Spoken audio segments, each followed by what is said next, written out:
ਦੁਨੀਆ ਦਾ ਮੀਡੀਆ ਜਿਹੜਾ ਆ ਉਹ ਐਕਸਪੋਜ਼ ਕਰ ਰਿਹਾ ਹੈਗਾ। ਜੇ ਅੱਜ ਤੁਸੀਂ ਉਹਦਾ ਅਵਾਨੀ ਦਿਆਸ ਦਾ ਨਾਂ ਪਾ ਲਓ ਗੂਗਲ ਤੇ, ਤੁਸੀਂ ਸਰਚ ਕਰੋਗੇ ਇੰਡੀਪੈਂਡੈਂਟ ਨੇ ਕਿਸ ਤਰ੍ਹਾਂ ਲਿਖਿਆ ਵੀ ਆਸਟ੍ਰੇਲੀਅਨ ਜਰਨਲਿਸਟ ਨੂੰ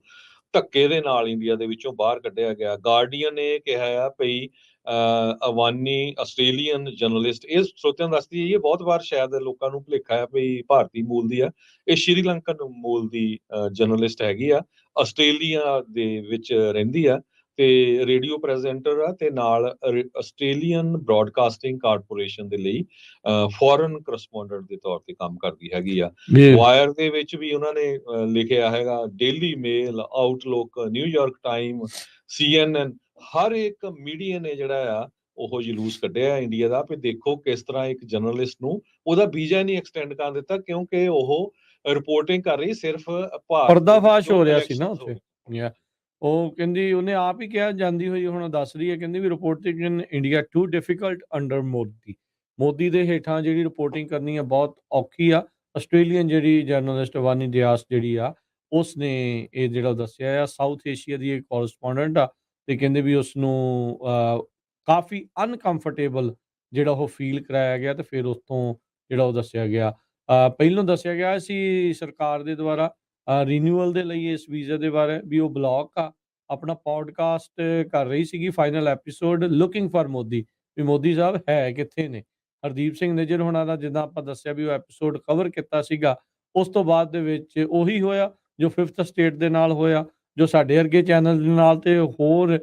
ਜਿਹੜੀ ਇੰਡੀਆ ਦਾ ਪਰਦਾਫਾਸ਼ ਜਾਂ ਸਿੱਖਾਂ ਦੀ ਗੱਲ ਕਰਦੇ ਆ ਉਹਨਾਂ ਦੇ ਨਾਲ ਜਿਹੜਾ ਹੁੰਦਾ ਆ ਵੀ ਬੰਦ ਕਰ ਦੋ, ਬੈਨ ਕਰ ਦੋ, ਰੋਕ ਦੋ, ਵੀ ਉਹ ਸਾਰਾ ਕੁਝ ਜਿਹੜਾ ਉਹ ਚੱਲ ਰਿਹਾ ਹੈਗਾ ਆ। ਸੋ ਆਸਟ੍ਰੇਲੀਆ ਨੇ ਬੜਾ ਲੌਬੀ ਕੀਤਾ ਇੰਡੀਆ ਨੂੰ ਰਿਆਸਤ ਦੇ ਬਿਹਾਫ ਦੇ ਉੱਤੇ, ਜਦੋਂ 24 ਘੰਟੇ ਰਹਿ ਗਏ ਸੀਗੇ ਵੀ ਭਾਈ ਵੀ ਉਹਦਾ ਵੀਜ਼ਾ ਵਧਾ ਦਿਓ, ਪਰ ਨਹੀਂ, ਮੁਲਕ ਵਾਲੇ ਇੰਡੀਆ ਵਾਲੇ ਕਿੱਥੇ ਮੰਨਦੇ ਆ। ਜਦੋਂ ਮੋਦੀ ਆ ਉੱਥੇ ਨੰਗਾ ਹੁੰਦਾ ਹੋਵੇ, ਉਹਨਾਂ ਨੂੰ ਪਤਾ ਲੱਗਦਾ ਹੋਵੇ ਦੁਨੀਆ ਨੂੰ ਵੀ ਇਹ ਕੁਝ ਹੋ ਰਿਹਾ, ਪਰ ਇਹ ਨਹੀਂ ਉਹ ਸਮਝ ਰਹੇ ਵੀ ਜਿੰਨਾ ਜ਼ਿਆਦਾ ਉਹ ਦੱਬਣ ਦੀ ਕੋਸ਼ਿਸ਼ ਕਰ ਰਹੇ ਆ ਓਨਾ ਜ਼ਿਆਦਾ ਸਭ ਕੁਝ ਜਿਹੜਾ ਉਹ ਹੋ ਰਿਹਾ ਆ। ਉਹ ਕਹਿੰਦੇ ਵੀ ਇਹ ਸਭ ਕੁਝ ਬਾਈ ਡਿਜ਼ਾਈਨ ਆ। ਮੋਦੀ ਸਰਕਾਰ ਜਿਹੜੀ ਆ ਉਹਨੇ ਇੰਨਾ ਕੁ ਜ਼ਿਆਦਾ ਉਸਨੂੰ ਅਨਕੰਫਰਟੇਬਲ ਫੀਲ ਕਰਾਇਆ ਵੀ ਉਹਨਾਂ ਫਿਰ ਫੈਸਲਾ ਲਿਆ ਵੀ ਹੁਣ ਇੱਥੇ ਜਾਣ ਦੇ ਵਿੱਚ ਹੀ ਭਲਾਈ ਹੈਗੀ ਆ।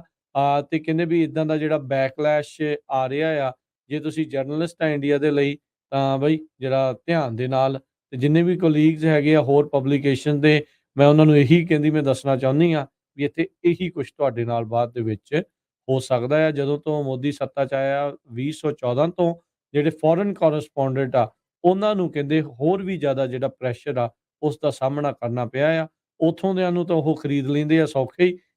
ਤਾਂ ਬਾਕੀਆਂ ਨੂੰ ਜਿਹੜਾ ਉੱਥੇ ਜਾਣ ਨਹੀਂ ਜਿਹੜਾ ਉਹ ਦਿੱਤਾ ਜਾਂਦਾ ਹੈਗਾ। ਸੋ ਇਸ ਤਰੀਕੇ ਦੇ ਨਾਲ ਜਿਹੜਾ ਆ ਉਹ ਇਹ ਚੱਲ ਰਿਹਾ ਆ। ਸੋ ਇਹ ਜਿਹੜੇ ਮੋਦੀ ਆ ਉਹ ਬਿਲਕੁਲ ਵੀ ਜਿਹੜਾ ਉੱਥੇ ਬੋਲਣ ਨਹੀਂ ਦੇ ਰਿਹਾ ਹੈਗਾ ਜੀ। ਬੜੀ ਦਲੇਰ ਬੀਬੀ ਆ 32 ਸਾਲਾਂ ਦੀ, ਉਹ ਕਹਿੰਦੀ ਮੈਨੂੰ ਕਲੀਅਰਲੀ ਇੰਡੀਆ ਦੀ ਸਰਕਾਰ ਨੇ ਕਿਹਾ ਵੀ ਤੂੰ ਭਾਈ ਨਿੱਜਰ ਦੀ ਜਿਹੜੀ ਸਟੋਰੀ ਰਨ ਕੀਤੀ ਆ ਇਹ ਟੂ ਫਾਰ ਸੀ, ਇਹ ਨਹੀਂ ਕਰਨੀ ਚਾਹੀਦੀ ਸੀ। ਕਹਿੰਦੀ it had gone too far, ਇਹ ਗਵਰਨਮੈਂਟ ਆਫੀਸ਼ੀਅਲਸ ਨੇ ਕਿਹਾ, ਇਸ ਕਰਕੇ ਮੇਰਾ ਜਿਹੜਾ ਵੀਜ਼ਾ ਆ as a journalist Australian born ਕੁੜੀ ਦਾ ਜੋ ਕਿ ਸ਼੍ਰੀਲੰਕਾ ਦੇ ਉਹਦੇ ਐਨਸੈਸਟਰਸ ਹੈਗੇ ਆ, ਉਹਦਾ ਜਿਹੜਾ ਵੀਜ਼ਾ ਡਿਨਾਈ ਕਰ ਦਿੱਤਾ ਗਿਆ ਤੇ ਉਹ ਵਾਪਸ ਆਸਟ੍ਰੇਲੀਆ ਚਲੇ ਗਏ। ਸੋ ਇਸੇ ਕਰਕੇ ਜਿਹੜਾ ਭਾਰਤ ਦੀ ਸਟੈਂਡਿੰਗ ਆ 180 ਮੁਲਕਾਂ ਚੋਂ ਹੁਣ ਤੁਸੀਂ ਦੇਖ ਲਓ 161ਵੇਂ ਮੁਲਕ ਤੇ ਪਹੁੰਚ ਗਈ ਹੈਗੀ ਆ। ਤੇ ਤੀਜੀ ਟਰਮ ਉਹ ਹਰ ਮੀਡੀਆ ਕਹਿ ਰਿਹਾ ਵੀ ਮੋਦੀ ਸਾਹਿਬ ਜਿੱਤਣ ਜਾ ਰਹੇ ਆ, ਤੇ ਜਿੱਤਣ ਤੋਂ ਬਾਅਦ ਫਿਰ ਇਹ ਤੁਸੀਂ ਦੇਖ ਲਓ ਵੀ ਨੰਬਰ ਕਿੱਥੇ ਕੁ ਪਹੁੰਚੂਗੇ। ਇਹ ਇੱਥੋਂ